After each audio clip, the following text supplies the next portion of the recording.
നമസ്കാരം, news prime മലയാളത്തിലേക്ക് സ്വാഗതം. രാജസ്ഥാൻ മുൻ മുഖ്യമന്ത്രിയായ വസുന്ധര രാജ സിന്ധ്യയുടെ മകൻ ദുഷ്യന്ത് സിംഗ് 4 തവണ രാജസ്ഥാനിലെ ജാർവാൽ മാരൻ മണ്ഡലത്തിൽ വിജയിച്ച വ്യക്തിയാണ്. അദ്ദേഹത്തിന് കേന്ദ്രമന്ത്രി സ്ഥാനം ഉൾപ്പെടെയുള്ള കാര്യങ്ങൾ നൽകണം എന്ന് വസുന്ധര രാജ സിന്ധ്യ ശാഠ്യം പിടിച്ചെങ്കിലും നരേന്ദ്രമോദി സർക്കാർ അതിന് വഴങ്ങിയില്ല എന്നുള്ളത് എടുത്തു പറയേണ്ട കാര്യമാണ്.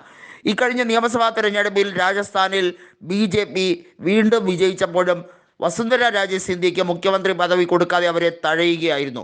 അശോക് ഗെഹ്ലോട്ടുമായി വ്യക്തിബന്ധമുള്ള വസുന്ധര രാജയെ കോൺഗ്രസിലേക്ക് തൻ്റെ അനുയായികളുമായി ചെല്ലാനുള്ള സൂചന കൃത്യമായി BJPക്ക് നൽകിയിരിക്കുകയാണ്. അതായത് ഇതിനോടകം തന്നെ ദുഷ്യന്ത് സിംഗും അതുപോലെ തന്നെ വസുന്ധര രാജ സിന്ധ്യയും കൃത്യമായി തന്നെ കോൺഗ്രസിലേക്ക് പോകാനുള്ള സൂചനകൾ നൽകിക്കൊണ്ടുള്ള ഒരു വലിയ മാറ്റത്തിലേക്കാണ് രാജസ്ഥാൻ പോകുന്നത്. നിലവിലെ മുഖ്യമന്ത്രിയായിട്ടുള്ള ഭജൻലാലിനെ ശക്തമായി എതിർക്കുകയും വിയോജിപ്പ് രേഖപ്പെടുത്തുകയും ചെയ്ത വ്യക്തിയാണ് വസുന്ധര രാജ സിന്ധ്യയെ.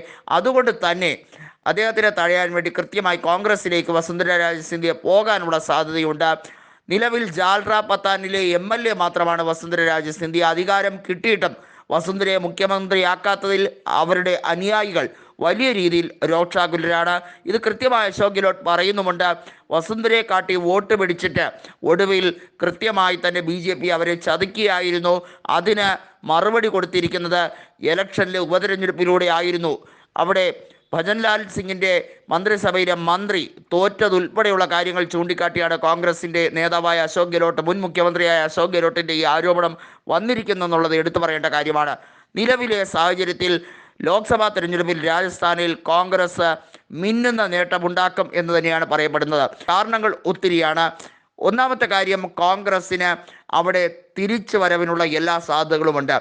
ഇലക്ഷന് മുമ്പ് തന്നെ BJP പല രീതിയിലേക്ക് പിളരാനുള്ള സാധ്യതകൾ രാജസ്ഥാനിലുണ്ട്. കാരണം വസുന്ധര രാജയുടെ അനുയായികൾ പ്രത്യേകമായി അവരോടൊപ്പം തന്നെ നിന്നാൽ അവർ ഒരു പ്രത്യേക പാർട്ടി രൂപീകരിക്കുകയോ അല്ലെങ്കിൽ കോൺഗ്രസിലേക്ക് പോവുകയോ ചെയ്താൽ അത് BJPക്ക് വലിയ ക്ഷീണമാകും എന്നുള്ള കാര്യത്തിൽ യാതൊരു തർക്കവുമില്ല. അത്തരത്തിലേക്ക് കാര്യങ്ങൾ പോകാൻ ഇടയുണ്ട് എന്ന് തന്നെയാണ് കേന്ദ്രത്തിന് കിട്ടിയിരിക്കുന്ന റിപ്പോർട്ട്. അങ്ങനെയെങ്കിൽ ലോക്സഭാ തെരഞ്ഞെടുപ്പിൽ അത് പ്രതിഫലിക്കും. ലോക്സഭാ തെരഞ്ഞെടുപ്പോട് കൂടി അത് കൃത്യമായി കാണാം. മന്ത്രിസഭ വീഴും എന്ന് തന്നെയാണ് BJPയിലെ ഒരു കൂട്ടം ആളുകൾ തുറന്ന് സമ്മതിക്കുന്ന രീതിയിലേക്ക് കാര്യങ്ങൾ കൊണ്ടുപോകുന്നത്.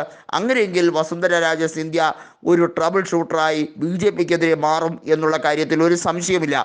രാജസ്ഥാനും മധ്യപ്രദേശും ഛത്തീസ്ഗഡും കൃത്യമായി തന്നെ അധികാരം പിടിച്ചെടുത്താണ് BJP കരുത്ത് കാട്ടിയത്. പക്ഷേ ഏറ്റവും വലിയ വിസ്തീർണമുള്ള സംസ്ഥാനമായ രാജസ്ഥാൻ BJPക്ക് നഷ്ടപ്പെടുമോ എന്നുള്ളത് അവരെ ഭയാകുലരാക്കുന്നുണ്ട്. കൃത്യമായും രാജസ്ഥാനിൽ വസുന്ധര രാജ സിന്ധ്യയെ ഇണക്കാൻ അവർക്ക് കഴിഞ്ഞില്ലെങ്കിൽ കൃത്യമായും വസുന്ധര രാജ സിന്ധ്യയുടെ കാര്യത്തിൽ BJPക്ക് പറ്റിയ ഏറ്റവും വലിയ തെറ്റായിരിക്കും എന്ന് തന്നെ പറയേണ്ടി വരും.